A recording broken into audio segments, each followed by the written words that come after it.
IP was founded in 1976. It will be 49th year beginning this September. There are many different Filipino associations, but to me, this sort of represents the future of the next generation. I am very proud that we have created a very important function for the Filipino community.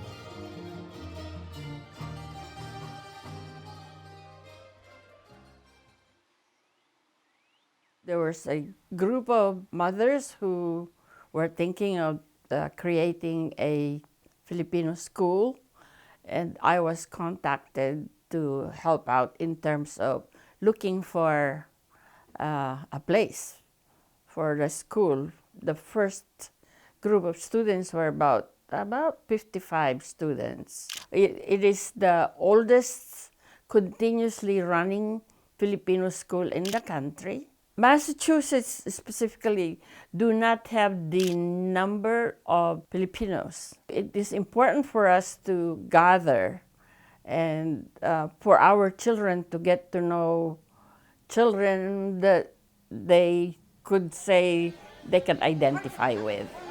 Okay, so we'll do it one more time, but this time I won't clap. We're doing the song. You're doing everything like you normally do every day. For kids who grew up here, it's a little bit different because some of our families are coming from really rural areas where, like my family, it was 99% white at our school. Even if there were other kids of POC backgrounds, they weren't Asian or they weren't Filipino, we couldn't make those types of connections the same way. But IP is such a home and community and place of belonging because in your normal school, you might not have kids that are experiencing the same things as you. So going to IP and having all of the titas and the titos and all of the atis and kuyas, like older siblings, who unite with you and say oh, I've experienced that too, this is how I got through it. For kids at IP, especially after we graduate, we realize how special that is to have a place where they'll accept you no matter what, they'll be proud of you no matter what.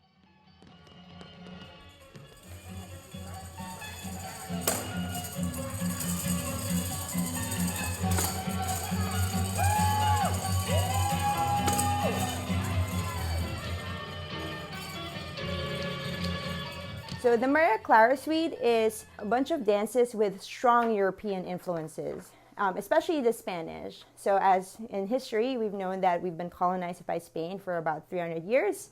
And the Maria Clara is named after heroine in Jose Rizal's novel. She represents this demure Filipina, like what Rizal saw as an ideal image of a Filipina.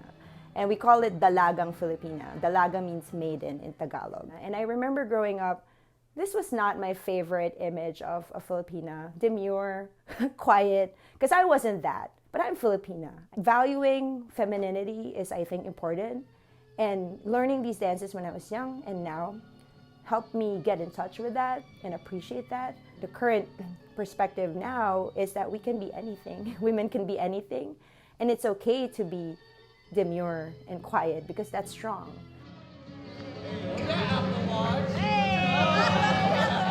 My mom was one of the Dr. Edna Butani, was one of the founding members of IP, Iskwelahang Pilipino.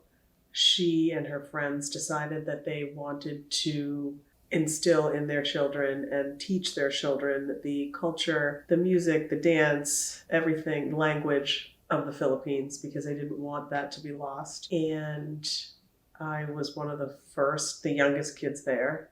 I think for me, it's an extreme source of pride to kind of see that I'm the third member of my family generation-wise that has participated in IP on a regular basis. Growing up in a family that's mixed race, having IP as a support has that kind of community and that space to teach about the history and the culture helps me solidify my identity, and having IP as a support and kind of knowing that I am Filipino enough, and no matter how much people can try and convince me otherwise, that's not true.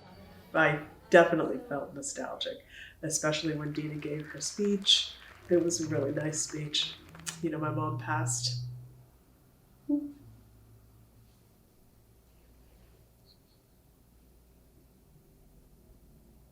last year in the fall, and she was very proud to be there to see her graduate.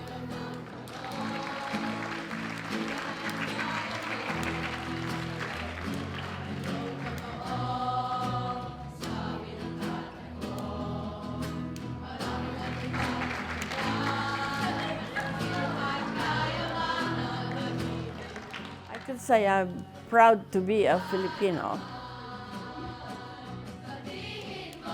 That's my race. That's who I am.